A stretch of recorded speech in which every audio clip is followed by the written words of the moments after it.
আমিরাতের শারজায় একটি নির্মাণাধীন স্কুল ভবনের ছাদ ধসে আব্দুস সামাদ ও ফরিদ হোসেন ইমেল নামে দুই বাংলাদেশি শ্রমিক নিহত হয়েছে। এই ঘটনায় এক পাকিস্তানিও নিহত হয়েছেন। এই সময় আরবের দুই নাগরিক আহত হন। নিহত আব্দুস সামাদ মৌলভীবাজার এবং অন্যজনের বাড়ি নোয়াখালী জেলায়। রোববার বিকেলে শারজাহ কালবার শহরে ওই সরকারি স্কুলের ছাদ ঢালাইয়ের কাজ করার সময় এই দুর্ঘটনা ঘটে। নিহত দুজনই ফুজাইরার আল হিল সানাইয়া এলাকায় থাকতেন। সামাদ 15 বছর ধরে এবং ইমেল 5 বছর ধরে আমিরাতে আছেন। তারা পেশায় ওয়েল্ডিং টেকনিশিয়ান।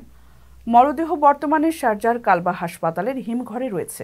স্থানীয় ইংরেজি দৈনিক খালিজ টাইমস ও শারজাহ পুলিশ বলছে, দুর্ঘটনার পর পুলিশ, সিভিল ডিফেন্স ও ক্রাইম সিন টিম হতাহতদের উদ্ধার করে স্থানীয় হাসপাতালে পাঠায়। কিন্তু দুর্ঘটনাস্থলেই দুই বাংলাদেশির মৃত্যু ঘটে। বাকি 3 জনকে হাসপাতালে স্থানান্তর করা হলে রাতে তাদের মধ্যে এক পাকিস্তানি মারা যান।